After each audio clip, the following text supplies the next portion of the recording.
In the heat-choked summer of 1865, in a Charleston studio veiled with black crepe, a photographer captured an image that should not exist. It shows a young girl, posed in the solemn tradition of post-mortem photography, a final memento for a family shattered by loss. But look closer. Her eyes are not fully closed. Her lips are not sealed in serene repose. Decades later, when the earth was forced to give up its dead, the splintered wood and bloodied interior of her coffin would suggest a horrifying truth. The girl in the photograph had only been sleeping, and her final portrait was taken just hours before she was buried alive.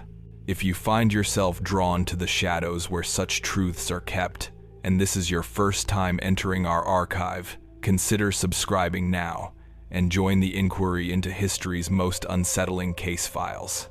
The city of Charleston in the year 1865 was a place consecrated to grief. It was a metropolis of ghosts, where the humid air, thick with the scent of salt marsh and sweet magnolia, seemed unable to cleanse itself of the lingering specter of cannon smoke and the ever-present odor of decay. The war had ended, but its conclusion had not brought peace, only a new, more intimate kind of silence. A silence that settled in the hollowed-out homes and echoed in the footsteps of those who remained. For every family, it seemed, there was an empty chair, a name that was no longer spoken above a whisper, a future that had been violently amputated. The community was bound together not by celebration, but by a shared, exhaustive mourning. Death had become the city's most intimate and constant companion, a familiar presence in every parlor and at every dinner table. The rituals of loss were practiced with a grim and weary proficiency, for there had been far too much occasion to learn them. It was in this suffocating atmosphere of collective sorrow that a particular family, whose name has been deliberately excised from the municipal records, found themselves navigating their own private Golgotha. Their daughter, a girl on the cusp of womanhood, had been taken from them. Not by the war that had stolen so many of the city's sons, but by one of the fevers that swept through the battered populace with a silent, indiscriminate fury. Her passing was quiet, almost gentle, a stark contrast to the violence that had defined their lives for the preceding 4 years. She had simply faded, her breath growing shallower until it ceased altogether, leaving behind a stillness that felt both profound and deeply unnatural. In the days that followed, the family's home became a sealed vessel of grief. The mother, a woman who had once been known for her formidable resolve, was reduced to a phantom, drifting from room to room, her hand tracing the surfaces her daughter had once touched, as if trying to conjure her back from the ether. The father, a man of commerce who had seen his fortunes collapse with the Confederacy, bore his sorrow like a physical weight. His shoulders stooped, his gaze fixed on some distant point of unimaginable pain. He was a practical man, not given to sentimentality, but this loss had fractured something deep within him. He found himself unable to accept the finality of her absence. Memory, he discovered, was a cruel and ephemeral thing, its edges blurring with each passing hour.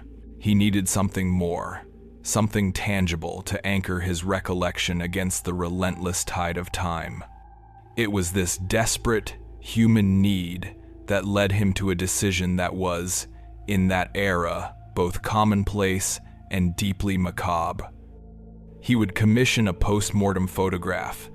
It was a practice born of the age, a way for the living to possess one final, perfect image of the departed, to freeze them in a state of serene repose before the earth claimed them.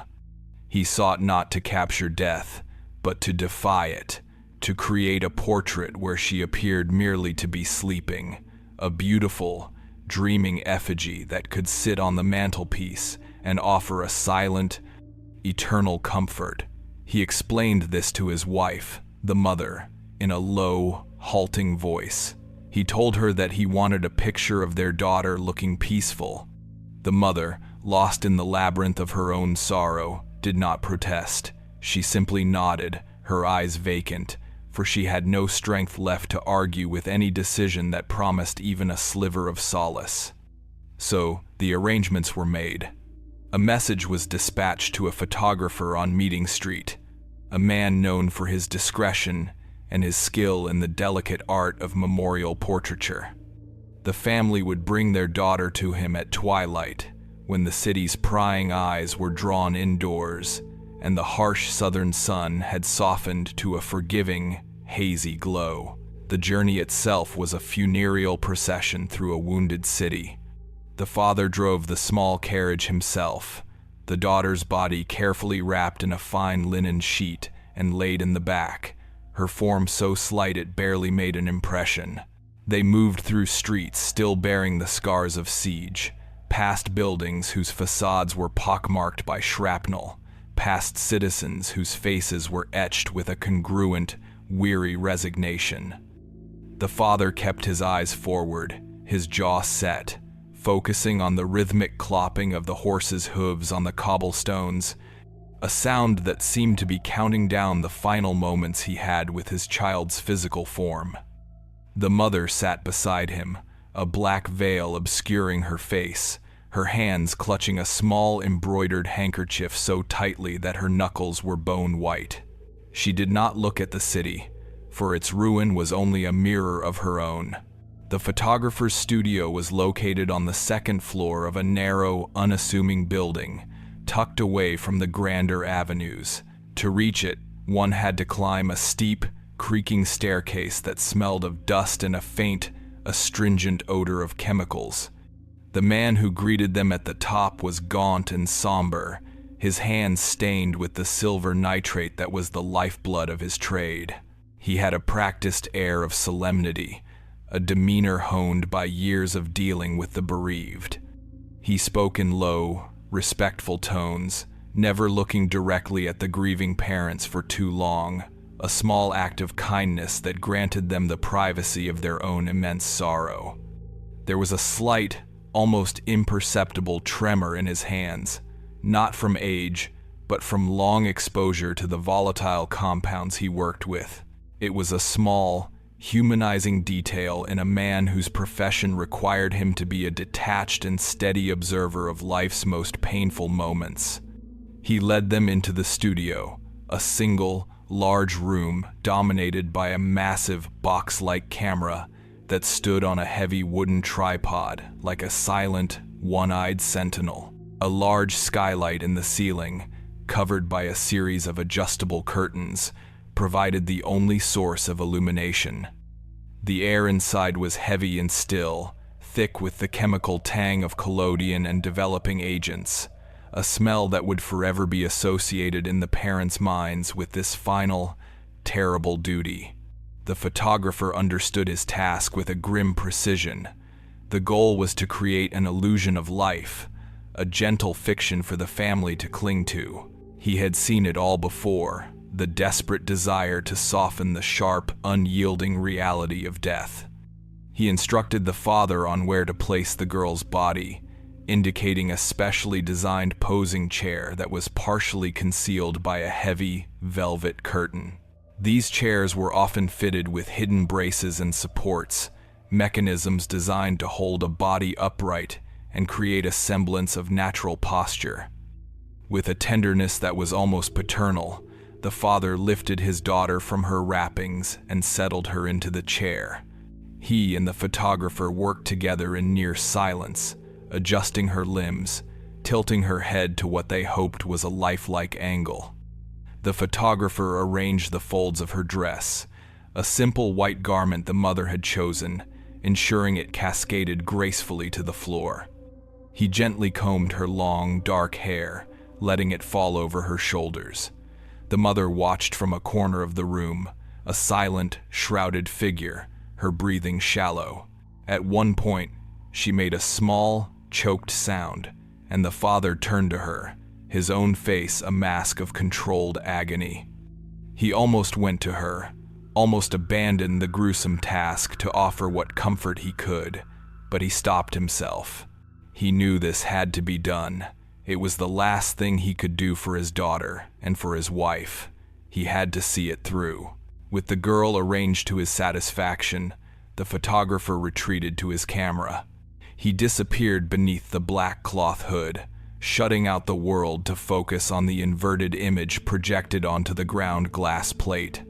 It was in this detached, upside-down world of light and shadow that he first began to feel a subtle, professional disquiet. From a distance, the scene was precisely as it should be.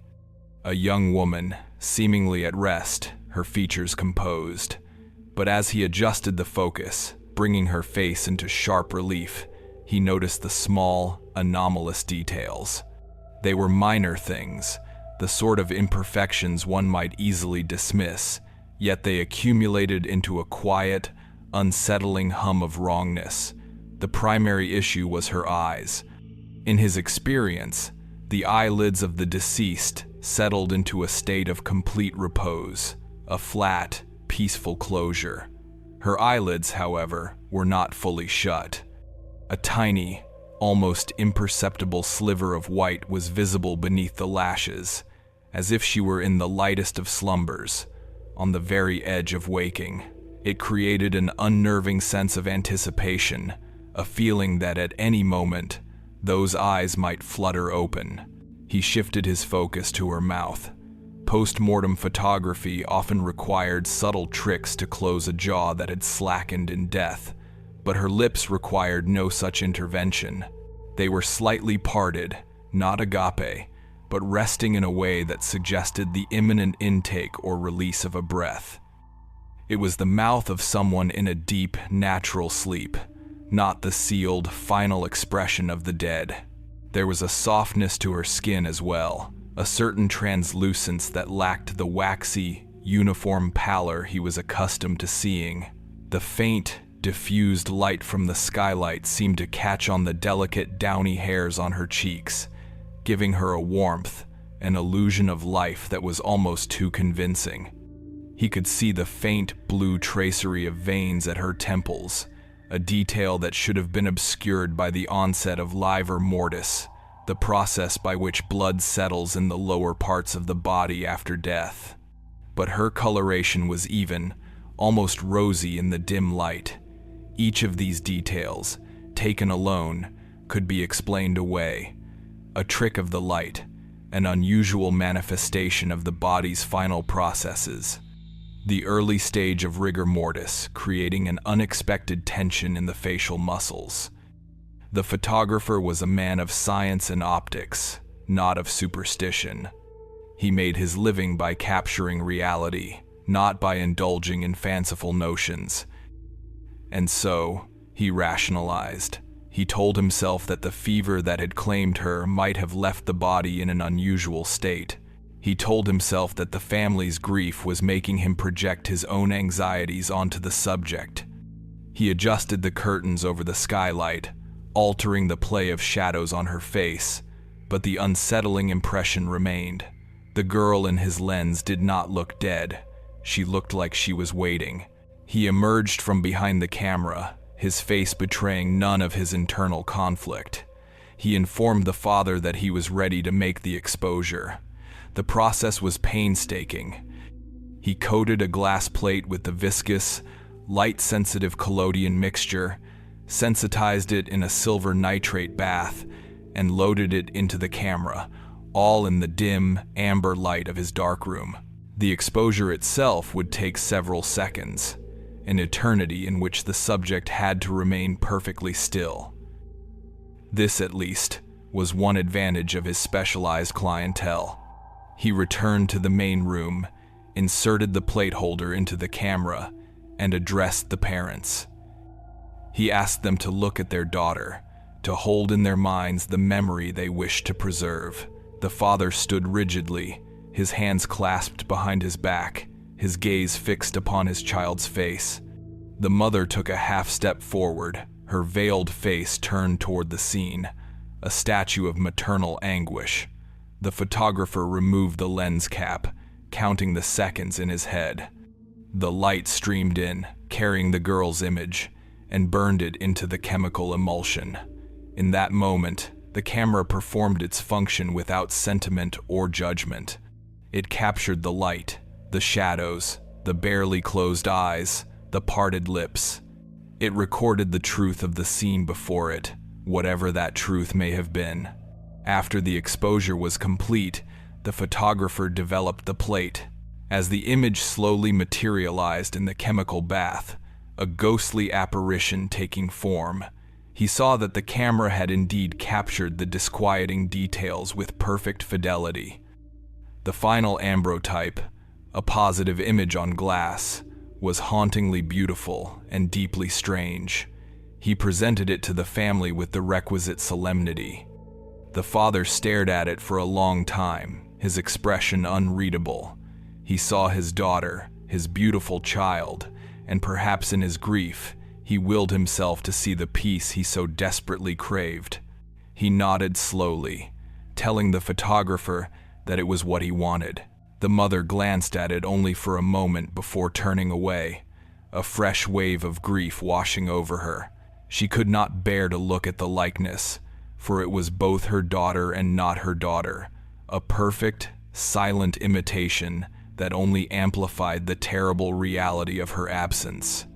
They paid the photographer, wrapped the finished plate in protective velvet, and departed, leaving the studio to its chemical smells and its lingering silence. The photograph they carried with them was meant to be a final, comforting word in the story of their daughter's life. But in the years to come, as local memory curdled into legend, the story would be told differently. The photograph would be remembered not as an artifact of grief, but as a piece of evidence.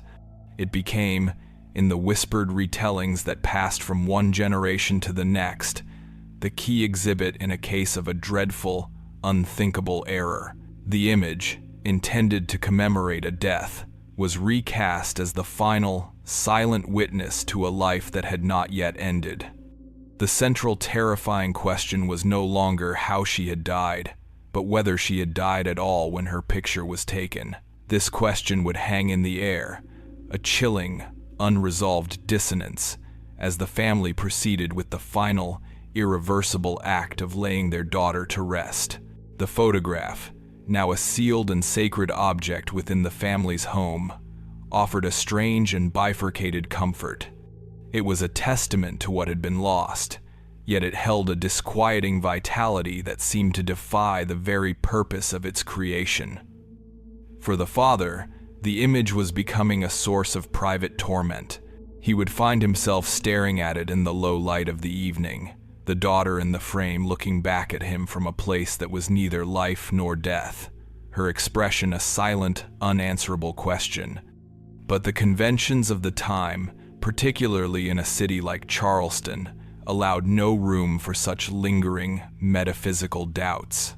The practicalities of death were swift, brutal, and above all, necessary.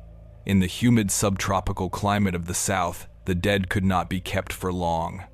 Decomposition was a rapid and unforgiving process, and the prevailing medical wisdom of the era dictated that swift burial was essential to prevent the spread of the very diseases that had likely claimed the deceased.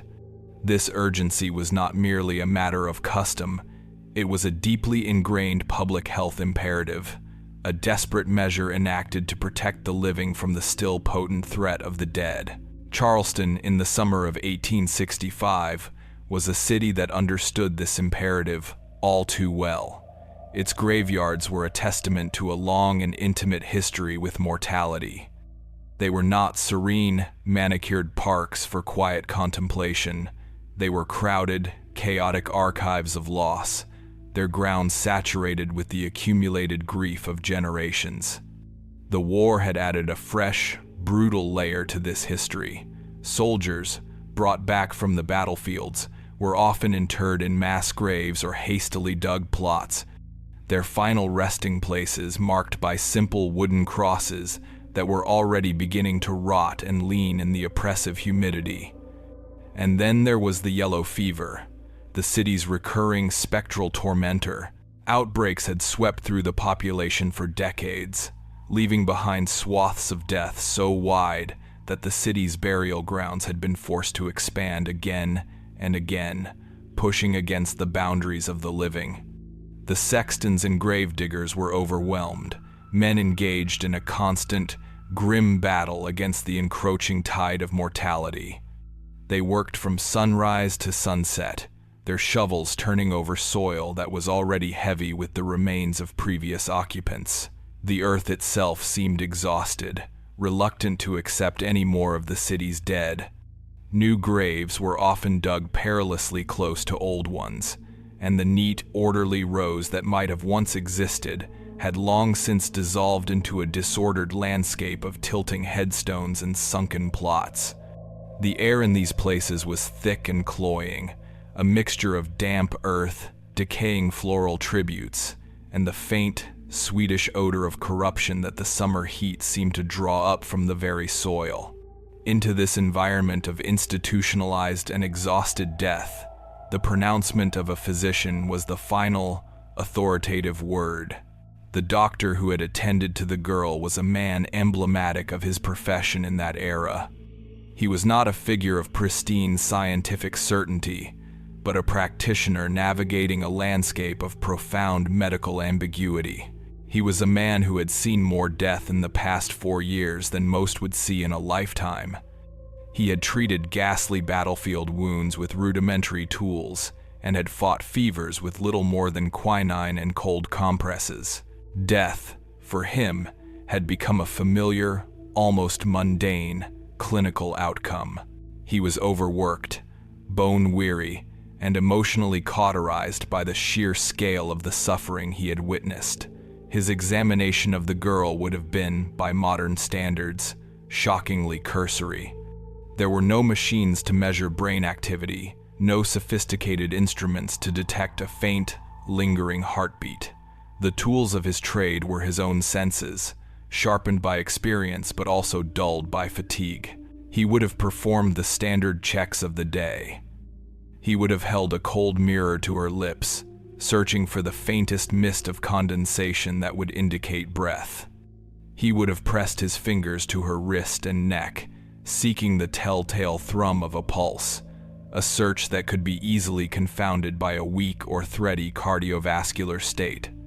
He might have tried to detect a heartbeat by placing his ear directly against her chest, listening for a sound that could be muffled by tissue or lost in the ambient noise of a grieving household. He would have noted the coolness of her skin, the slackness of her limbs, and the pallor of her complexion. In this case, presented with a patient who had succumbed to a known fever, whose breathing and pulse were imperceptible by his methods, these signs would have been more than sufficient. They formed a constellation of symptoms that pointed to a single, unequivocal conclusion. He would have pronounced her dead with a heavy but certain heart, offering what few words of comfort he could to the devastated family before moving on to the next house, the next patient, the next death. What this physician, and indeed the broader medical establishment of the 19th century, could not fully account for were the liminal states that so perfectly mimicked death. The medical journals of the period were filled with anxious debates about conditions that could lead to a catastrophic misdiagnosis. Catalepsy, a nervous condition characterized by muscular rigidity and a loss of consciousness, could render a person seemingly lifeless for hours or even days. Certain comatose states, brought on by injury or illness, could depress the body's vital signs to a level that was nearly undetectable. There were even accounts of individuals ingesting toxins, either accidentally or intentionally, that induced a state of suspended animation, a profound paralysis that fooled everyone around them. This was the great, unspoken terror of the age. The possibility that the line between deep sleep and final rest was not a clear, sharp boundary, but a treacherous, hazy border that could be crossed and, just perhaps, recrossed. The fear of being buried alive was not a mere Gothic fantasy. It was a rational response to the known limitations of medical science. It was a specter that haunted the public imagination, giving rise to a cottage industry of so-called safety coffins, elaborate contraptions fitted with bells, breathing tubes, and escape hatches, all designed to offer one last, desperate chance to the prematurely interred. The girl's family, however, was not preoccupied with such morbid possibilities. Their focus was on the immediate, crushing reality of their loss and the solemn duty of laying their daughter to rest. The burial was scheduled for the following afternoon, a timeline dictated by the unforgiving southern heat. The preparations were made with a numb, methodical efficiency. A simple pine coffin was constructed by a local carpenter, its interior lined with plain white cotton.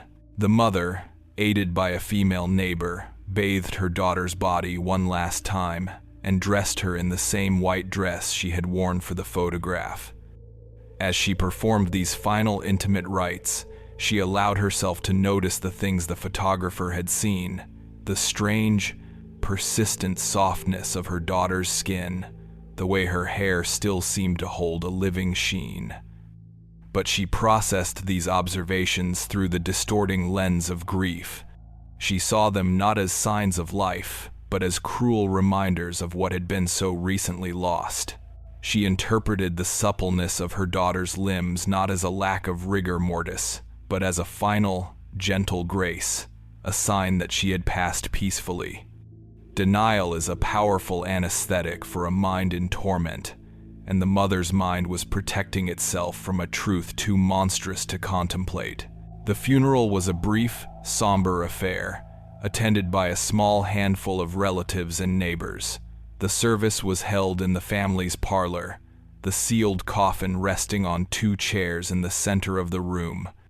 A local priest, his face also etched with the pervasive weariness of the era, spoke in low, measured tones about faith and resurrection, his words offering a familiar, if somewhat hollow, comfort.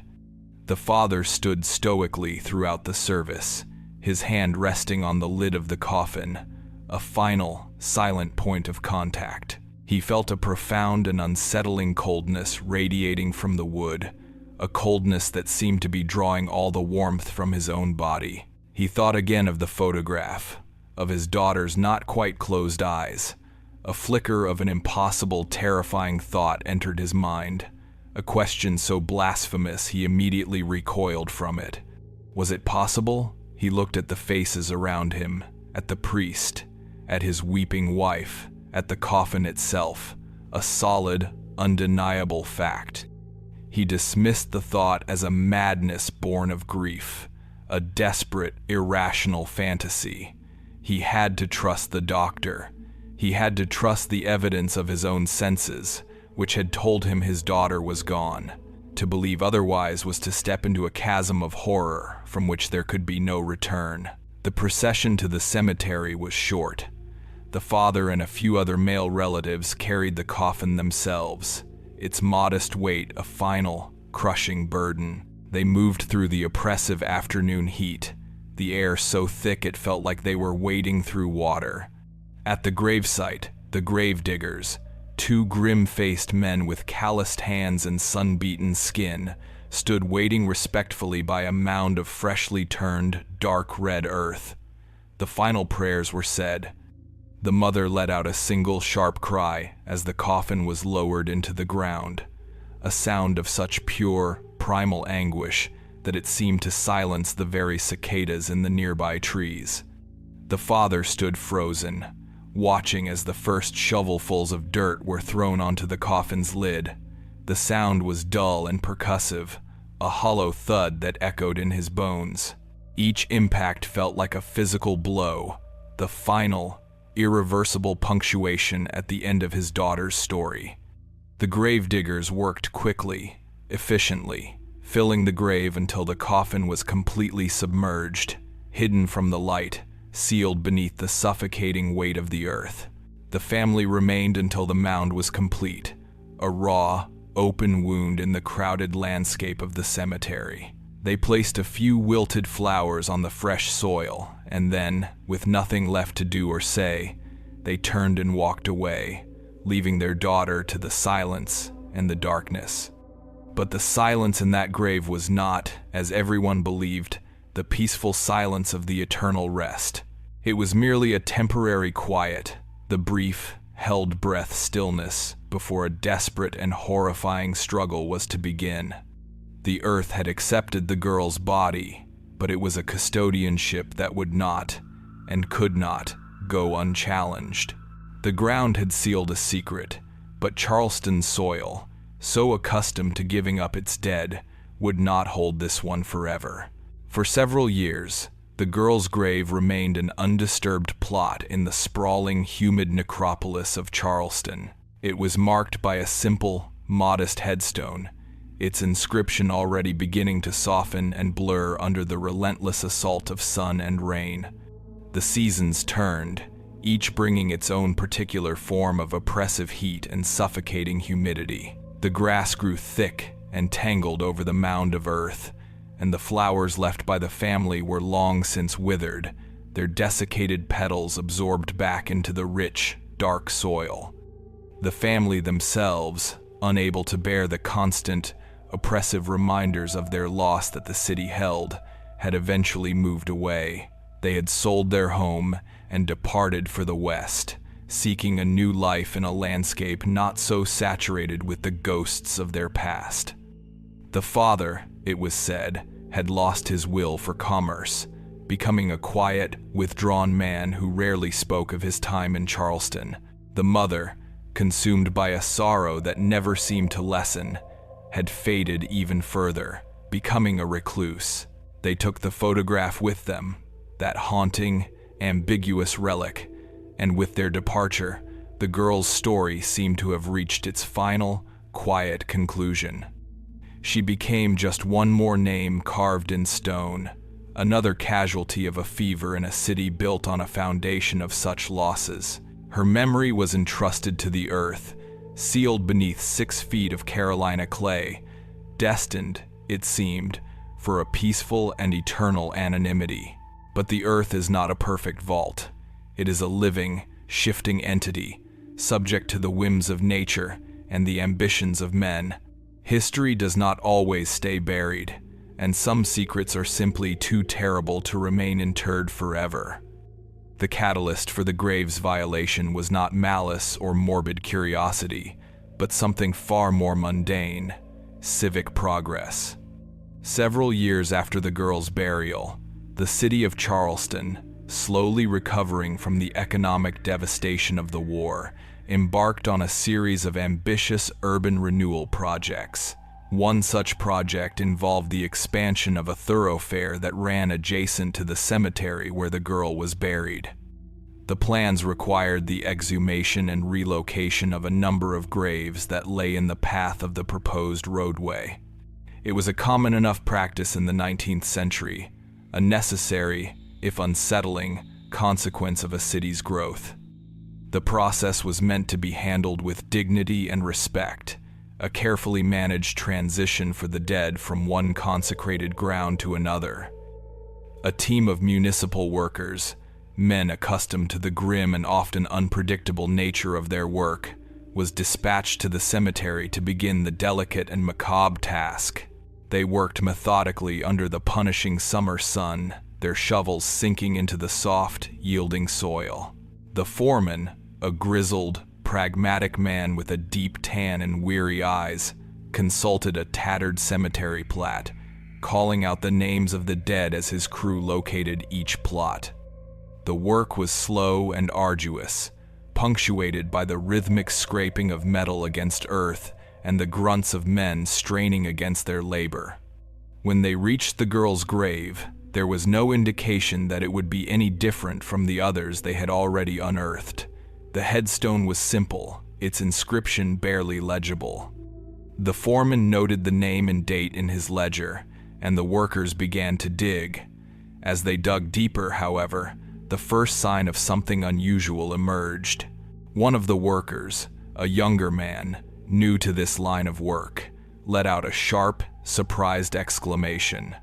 His shovel had struck the coffin lid with a sound that was not the expected solid thud, but a sharper, splintering crack. He had assumed he had simply struck the wood with too much force, but as they cleared more earth away from the top of the pine box, the foreman knelt down to inspect it more closely, and a deep, troubled frown creased his brow. The damage to the coffin was not from the outside, it was from within. The lid of the simple pine box, which should have been smooth and intact, was deeply scarred and splintered. Long, frantic gouges were carved into the wood, concentrated in the upper third of the coffin, directly above where the occupant's head and hands would have rested. The wood was not merely scratched, it was shredded, as if a wild and desperate animal had been trying to claw its way out. The foreman had overseen hundreds of exhumations in his career.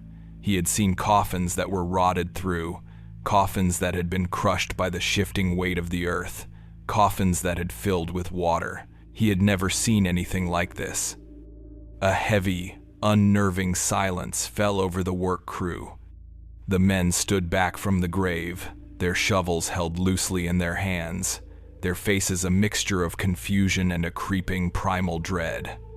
The sounds of the city, the distant clatter of wagons and the shouts of vendors seemed to fade away, leaving only the oppressive quiet of the cemetery and the sight of the violently damaged coffin that lay before them. The foreman, though deeply unsettled, knew that the work had to continue. He gave the order to raise the coffin from the grave. The men worked with a new, hesitant caution, their movements slow and deliberate. Using heavy ropes, they carefully hoisted the coffin to the surface and set it on the ground beside the open pit. For a long moment, no one moved. They simply stared at the pine box, its desecrated lid now fully visible in the harsh light of day. The foreman knew what he had to do next. The coffin had to be opened.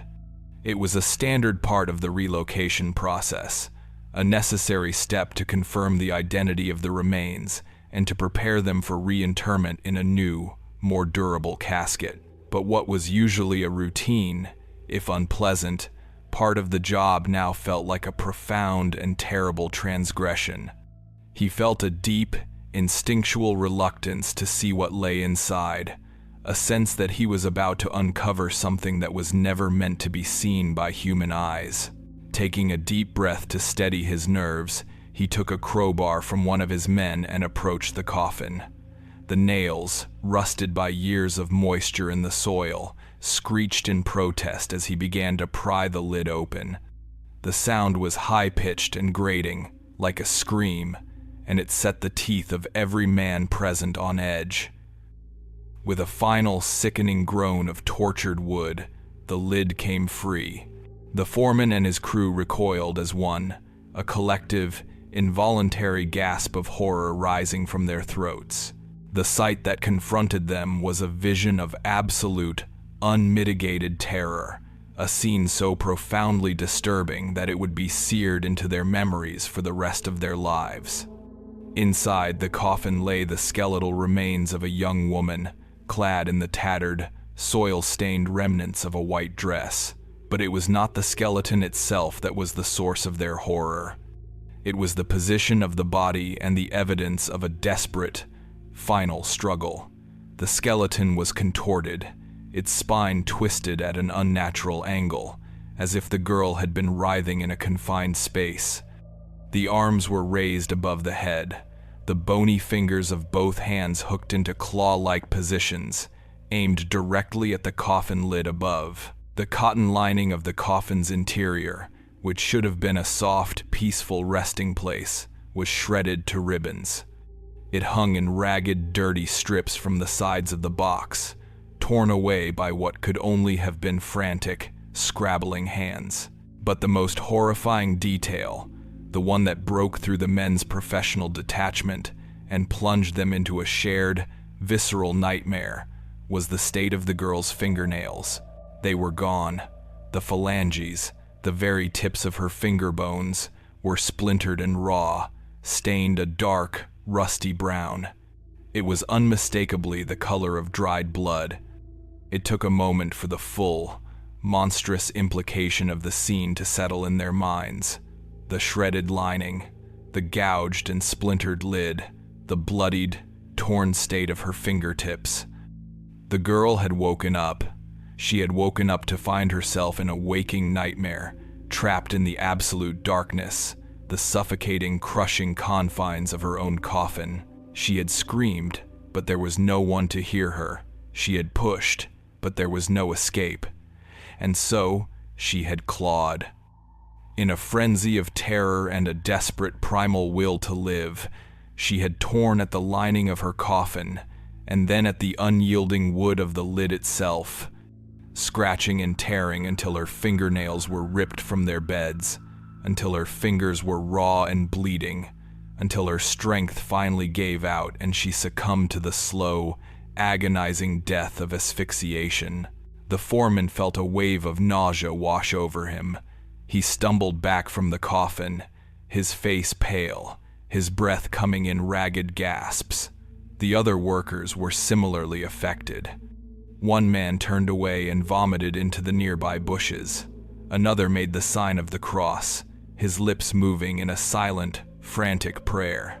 They were laborers, men of the earth, accustomed to the sight of death in its many forms. But this was different. This was not the peaceful repose of the dead. This was the raw, physical evidence of a death that had been a prolonged and unimaginable agony. It was the testament to a mistake so profound it bordered on the demonic.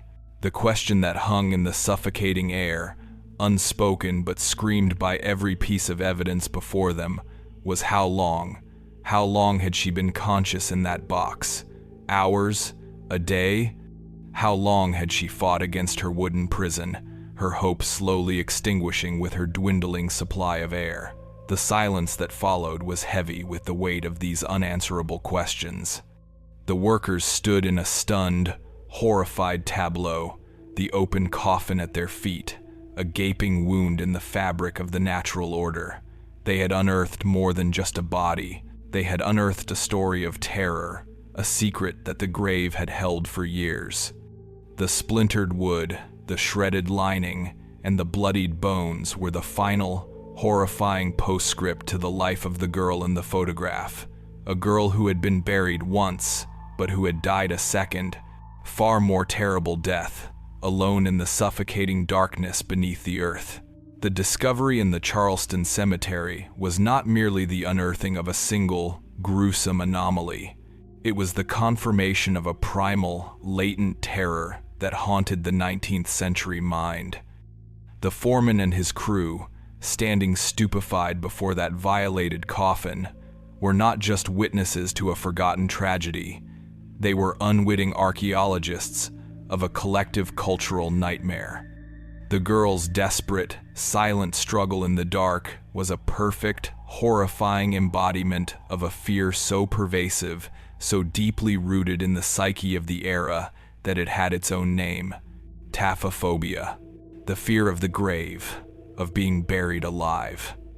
To understand how such a catastrophic error could have occurred, one must look beyond the specifics of her case and examine the vast, uncertain landscape of medical science and public anxiety in which it took place. Her story, while uniquely terrible, was not born of a vacuum. It was the symptom of a much larger disease of uncertainty, a chilling manifestation of an age when the line between life and death was a terrifyingly porous and ill-defined border. The central problem lay with the very definition of death itself. For the modern mind, the cessation of life is a clinical certainty, a state verified by a host of technological measures that chart the silent, flat lines of brain and heart activity. But for the physician in 1865, no such certainties existed. The determination of death was an art, not a science, an observational diagnosis based on a checklist of symptoms that were frighteningly fallible. The great medical specter of the age, the condition that fueled the most lurid tales and the most profound anxieties, was catalepsy. It was a term used to describe a mysterious state in which a living person could exhibit all the superficial hallmarks of a corpse. A patient in a cataleptic trance would experience a sudden onset of muscular rigidity, their limbs locking into place, sometimes in whatever position they held when the seizure began. Their breathing would become so shallow, their heartbeat so faint and thready, as to be entirely imperceptible to the crude diagnostic tools of the time. The skin would grow cool and pale, the body unresponsive to sound, touch, or pain. To all outward appearances, the person was dead. Yet, they were not. They were trapped inside a paralyzed body, sometimes conscious and aware of their surroundings, a silent, screaming passenger in a vessel that the world had already pronounced a corpse. Medical journals from the period are filled with accounts of this terrifying phenomenon, case studies that read like the darkest Gothic fiction. Doctors wrote of patients who had been declared dead, only to awaken on the cooling board, or in the most sensationalized tales, on their own funeral bier, sitting up with a gasp to the horror of their assembled mourners. These were not just idle ghost stories, they were matters of serious, if often perplexed, medical debate. The profession was haunted by its own limitations, by the terrifying possibility that their final, solemn pronouncement could be a fatal mistake. Beyond catalepsy, a host of other conditions could create a convincing illusion of death. The deep comas induced by diseases like cholera or yellow fever, the very illness that had supposedly claimed the Charleston girl, could depress the body's vital functions to a near undetectable level. Head injuries, strokes, or even certain forms of poisoning could plunge a victim into a state of profound suspended animation, a twilight existence that fooled not only family members but trained physicians as well. The result was a deep and pervasive mistrust, not of medicine's intentions, but of its capabilities. If a doctor could be wrong, then the funeral, the coffin, and the grave became not solemn rituals of passage, but potential instruments of torture and premature death. This pervasive fear gave rise to a desperate, almost frantic search for an infallible method of verifying death. Before consigning a loved one to the earth, families and physicians would resort to a series of increasingly extreme tests, a last-ditch effort to elicit some sign of lingering life. They began with the simple and the gentle. A polished mirror or a watch crystal would be held to the lips, the observers leaning close, searching for the slightest trace of vapor. A soft, downy feather would be placed on the nostrils, its stillness a sign of breathless finality. But when these tests proved inconclusive, or when doubt lingered, the methods could become progressively more invasive and brutal. Some doctors advocated for the shouting of the deceased's name directly into their ear, or the firing of a pistol beside the body, hoping a sudden, loud noise might shock a dormant nervous system back to life. Others proposed the application of pungent substances like ammonia or vinegar to the nose and mouth. The literature of the era even describes more gruesome techniques, presented as necessary evils to prevent a fate worse than death itself. Physicians wrote of applying heated irons or boiling liquids to the skin, reasoning that a living body would recoil in pain, while a corpse would not. Needles were inserted under fingernails, and in some documented cases, small incisions were made in the flesh, all in the desperate hope of seeing a telltale drop of blood that would prove life, and the circulation it required still persisted. The very existence of these horrific procedures is a testament to the depth of the uncertainty. The fear of burying someone alive was so great that it justified actions that bordered on mutilation, a final, terrible assault on the body to ensure it was truly ready for the grave. When even these measures failed to quell the public's anxiety, the inventive spirit of the industrial age turned its attention to the problem, giving birth to one of the most macabre and fascinating subgenres of 19th century innovation, the safety coffin. If one could not be certain of death before burial, then the solution was to provide a means of escape, or at least communication, from after. The patent offices of Europe and America were flooded with designs for these so-called life-preserving coffins, each one a more elaborate and ingenious attempt to conquer the ultimate horror. The simplest and most iconic of these designs involved a cord that was placed in the hand of the deceased before the coffin was sealed. This cord ran up through a narrow tube to the surface of the grave, where it was attached to a bell mounted on a small frame above the headstone. The slightest movement of the hand, a twitch or a spasm, would ring the bell, alerting a cemetery watchman who, it was hoped, was dutifully listening. This idea so captured the public imagination that it gave birth to the enduring phrases, "saved by the bell" and "dead ringer," expressions rooted in this very specific, mortal terror.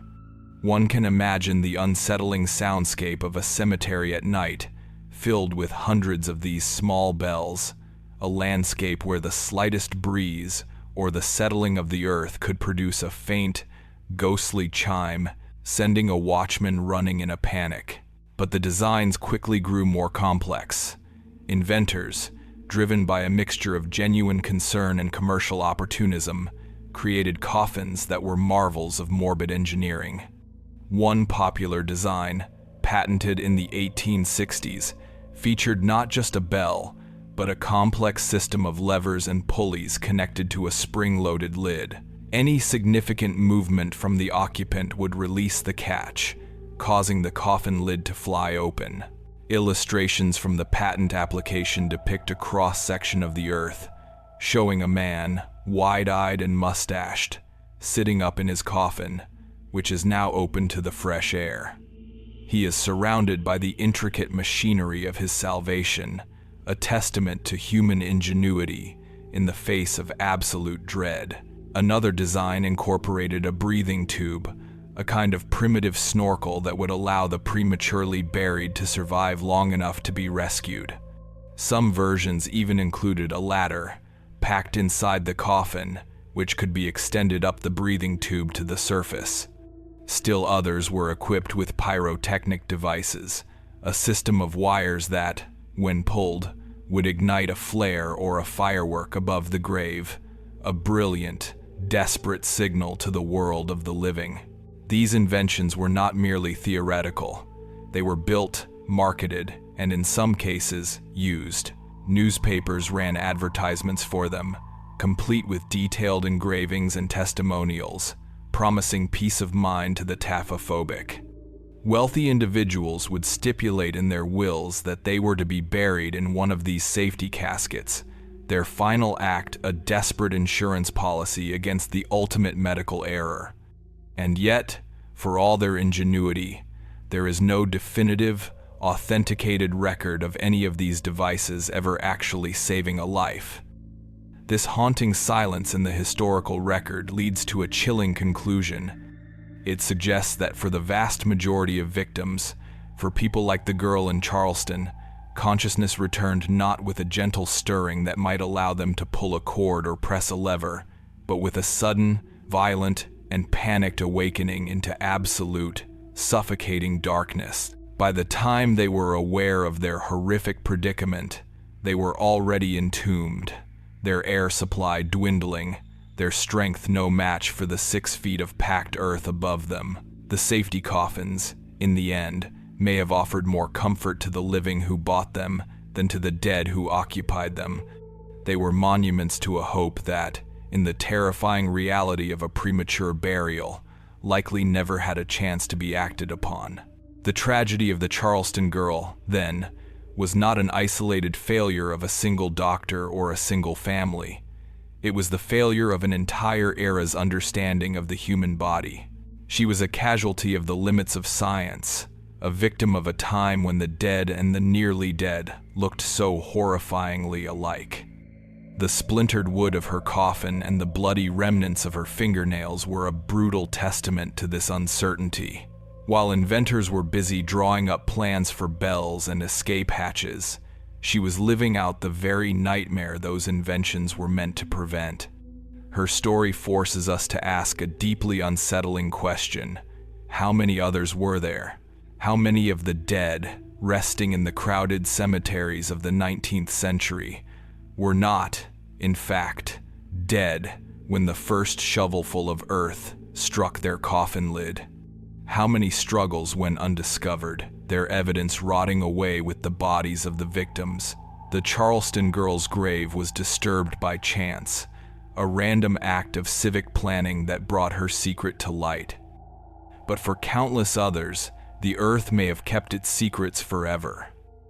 This shifts the horror from the specific to the systemic. The terror is not just what happened to her, it is the chilling realization that she was likely not alone. Her story stands as a warning, a grim reminder that for our ancestors, the grave was not always a place of peaceful rest, but a place of profound and terrifying ambiguity. And for a family forced to confront the possibility of such an error, the response was not one of public outcry, but of a deep and profound silence, a silence that held its own kind of horror. The revelation that emerged from that desecrated Charleston grave should have been a public scandal. It was the kind of story that belonged on the front page of the Charleston Courier, a sensational tale of medical malpractice and gothic horror that would have been whispered in parlors and debated in public houses across the city. The raw, physical evidence was undeniable: the splintered coffin, the shredded lining, the bloodied bones. It was a complete and self-contained narrative of unimaginable terror, a story that demanded an inquest, an investigation, a public reckoning, and yet none of that happened. Instead of a city-wide outcry, a profound and deliberate silence descended upon the affair. The municipal authorities, faced with a discovery that was both horrifying and deeply embarrassing, acted with a quiet, bureaucratic efficiency designed to contain the story, not to amplify it. The foreman of the work crew was instructed to submit a discreet report, and the girl's remains were quickly and unceremoniously reinterred in a new, unmarked grave in a different section of the cemetery, far from the prying eyes of the public and the path of the new thoroughfare. The official record was sanitized, the gruesome details of the exhumation excised, leaving only a sterile, administrative note of a successful relocation. The city, in its relentless push toward the future, had no desire to be haunted by the more inconvenient and monstrous specters of its past. But the silence that was most profound, and in many ways most telling, was the silence of the family. The girl's parents, who had by this time established a new life for themselves far from the humid grief of Charleston, were undoubtedly notified of the discovery. A formal letter would have been dispatched, a dry, official communication detailing the necessity of their daughter's exhumation and reburial. It is impossible to know for certain what this letter contained, whether it was a sanitized, bureaucratic summary, or whether it hinted at the true, horrific nature of what the workers had found. But whatever its contents, the response was a void. There is no record of the father returning to Charleston to demand answers. There is no account of the mother, who had already endured the unendurable, being plunged into a fresh, even more terrible, cycle of grief. They did not contest the city's handling of the matter. They did not commission a grander monument for their daughter's new resting place. They did not speak to the press. They did not, it seems, speak of it at all. From the moment they had left Charleston, their daughter's story had been a closed book, and this final, horrifying chapter was one they seemingly refused to read. One must try, with the limited empathy that a century and a half of distance allows, to imagine the psychology of that silence. For the father, a man already broken by his loss, the news would have been a final, annihilating blow. It would have meant that the flicker of doubt he had felt in his parlor, the terrible, blasphemous question he had pushed away as he stood by the coffin, was not a product of his grief-addled mind. It was the truth. It would have meant that the doctor he had trusted, the man of science who had offered a definitive and final pronouncement, had been catastrophically wrong. And it would have meant that his daughter's last hours were not a peaceful fading into nothingness, but a desperate, violent struggle for her life, a struggle that he, her father, her protector, had been completely unaware of and had, in his own ignorance, sealed in the earth. The weight of that guilt would be a thing beyond comprehension, a burden that could shatter the strongest of minds. How could a man live with such knowledge? Perhaps silence was the only refuge, the only way to build a wall around a truth so monstrous that acknowledging it would mean complete and utter annihilation. He had sought to preserve his daughter's memory with a photograph, an image of serene repose. To accept the reality of her death would be to replace that carefully constructed image with a vision of bloody fingernails and splintered wood. For a mind already so fragile, the choice to retreat into denial would not have been a choice at all, but a primal act of self-preservation. And for the mother, the implications were perhaps even more unbearable. A mother's grief is a uniquely physical thing, a tearing away of a part of oneself. She had been the one to bathe her daughter's body for the last time, to dress her in the white burial gown. She had been the one whose hands had felt the strange, persistent softness of her daughter's skin, the suppleness of her limbs. She had been the one who had seen, up close, the details that the photographer had captured from a distance. At the time, she had processed these signs through the softening filter of sorrow, interpreting them as a final, lingering grace. But in the light of the exhumation, every one of those memories would be recontextualized, transformed from moments of tender sorrow into clues in a horrifying mystery that she had failed to solve. The warmth she had imagined, the lifelike texture of the skin, the not quite closed eyes, all of it would become a chorus of accusation. She would be haunted by the thought that she, her mother, had held the living body of her child in her arms and had not known. She had prepared her own daughter for the grave while she was still breathing. The horror of that realization is a thing for which language is inadequate. It is a truth that exists in a place beyond reason, beyond comfort, beyond hope. For her, silence would have been a sanctuary, a desperate attempt to keep the full, crushing weight of that reality at bay. To speak of it would be to give it form, to make it real, and some realities are simply too terrible to be allowed to exist in the conscious mind.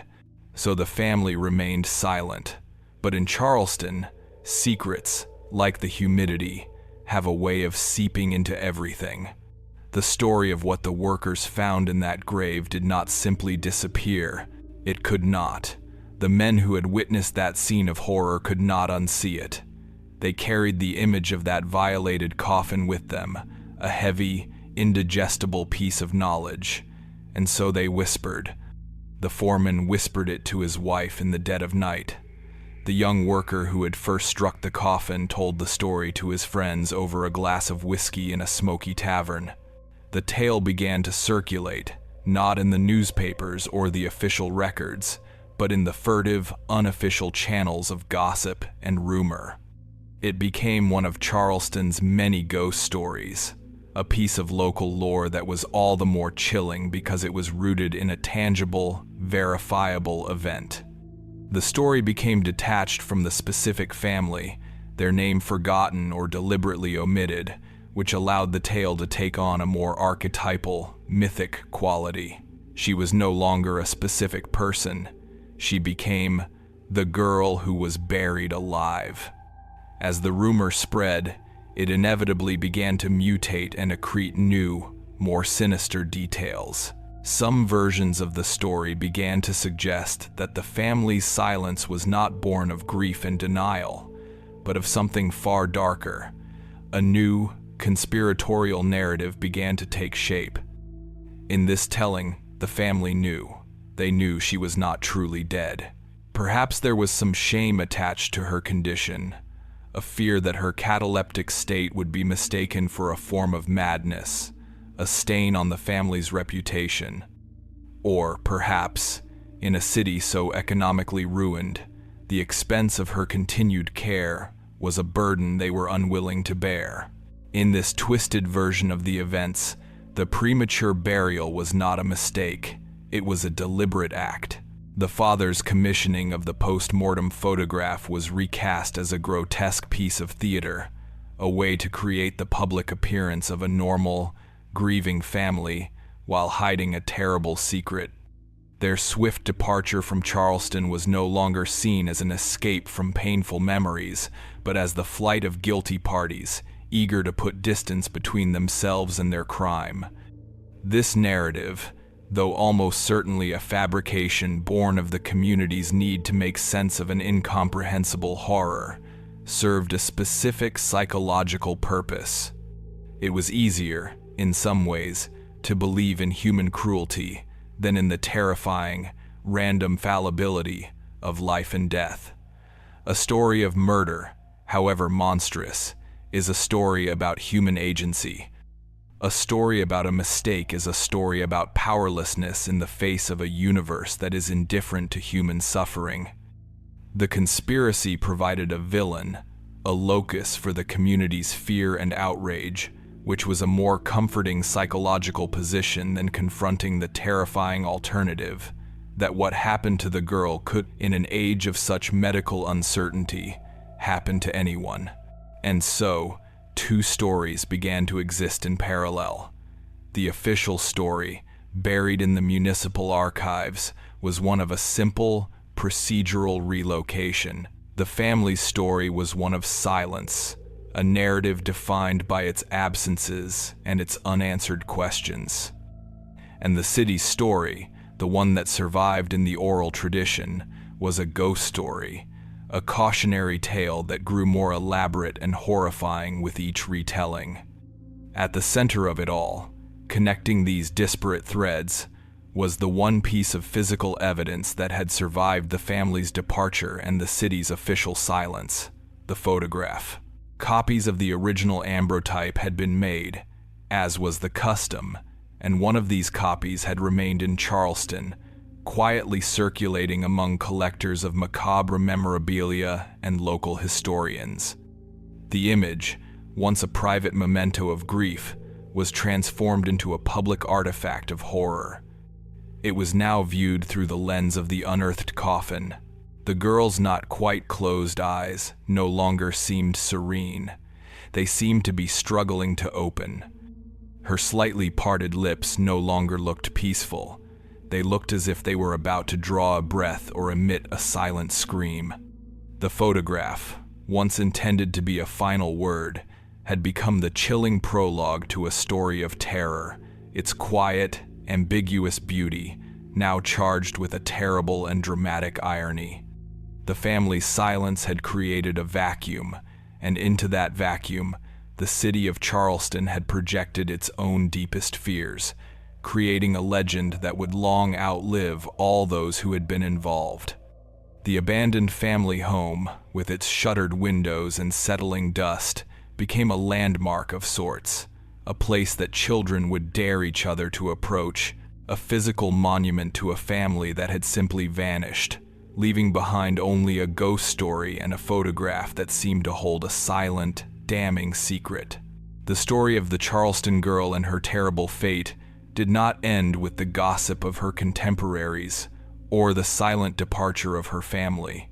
Like the photograph that served as its primary, haunting artifact, the narrative itself possessed a strange and persistent vitality. It endured, passing from the realm of local rumor into the more formal, curated archives of historical anomaly and medical curiosity.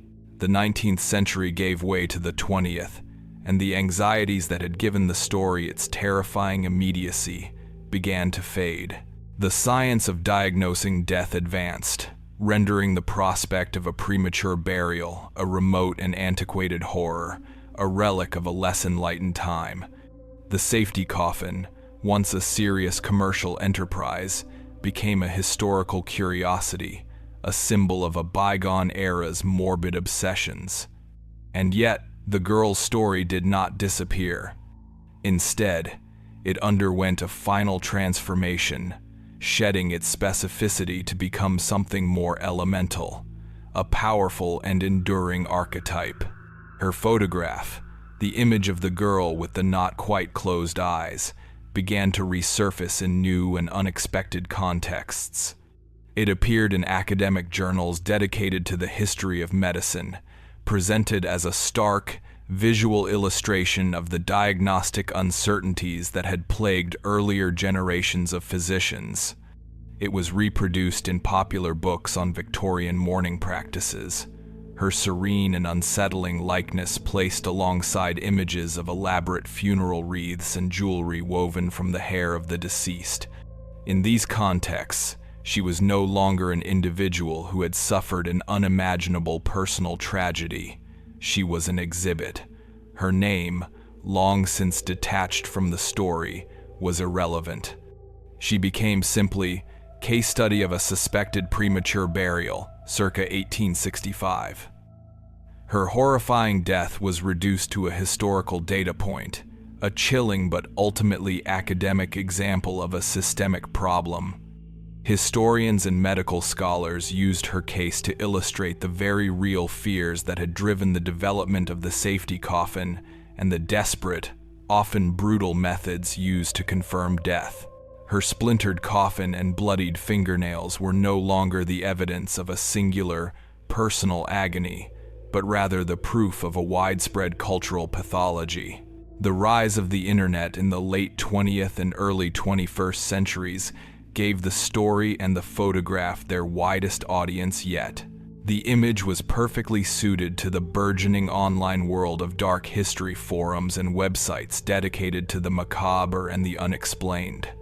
It was endlessly copied, shared, and reposted, each time accompanied by a slightly different, often more sensationalized, version of her story. The narrative became a piece of digital folklore, a viral ghost story that was all the more effective because it was anchored by a tangible, historical artifact. The photograph, stripped of its original context, became a free-floating signifier of Gothic horror. People who saw it knew nothing of Charleston in 1865, nothing of the yellow fever epidemics, or the specific circumstances of her family's grief. They knew only the chilling juxtaposition of the girl's deceptively peaceful appearance and the gruesome abbreviated tale of what was later found in her coffin.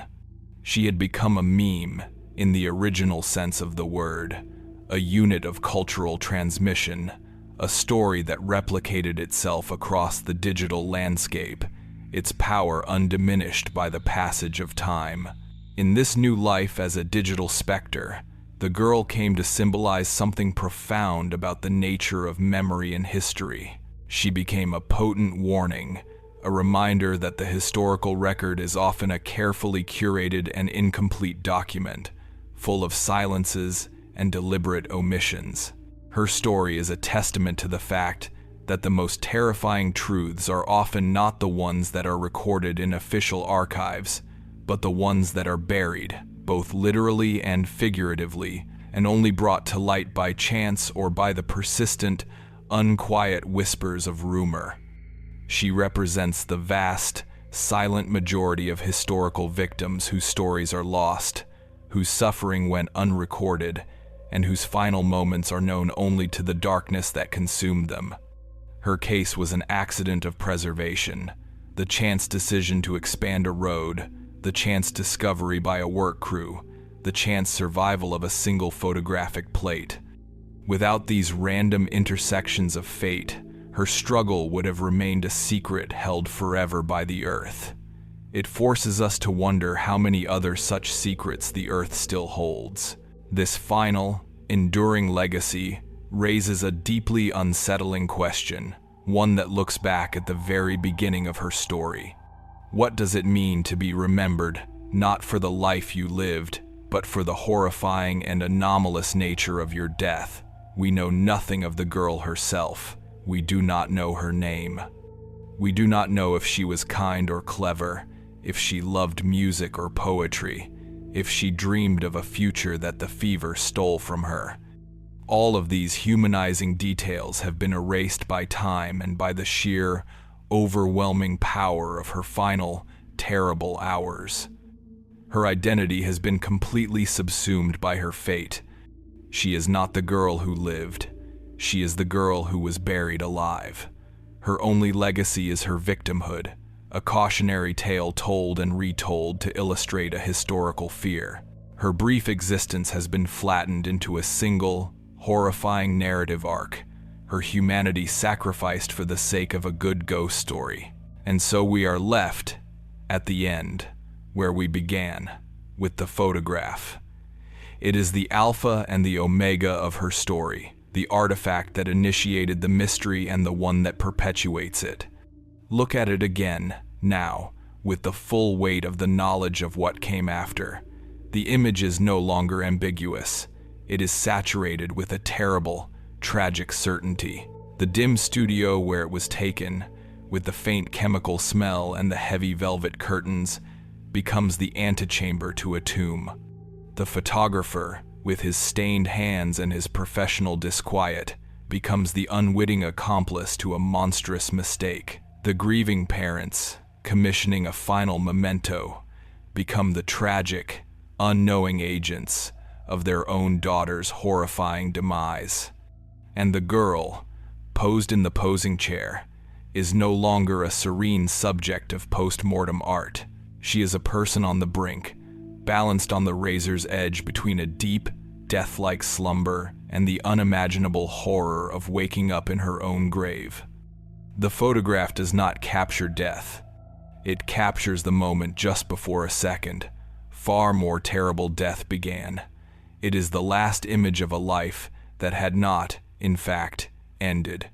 It is evidence of a profound and catastrophic failure, a failure of science, of perception, of hope. But more than that, it is an epitaph. It is the final, silent testimony of a girl whose name is lost to history, but whose horrifying story has granted her a strange and terrible form of immortality. She is frozen forever in that moment of quiet ambiguity, her eyes not quite closed, a permanent and haunting resident of the thin, terrifying space between life and death. The case file on the Charleston girl is now closed. Subscribe to the Blaspheme Archive to stand among those present when the next is opened, and leave your thoughts on what you have witnessed.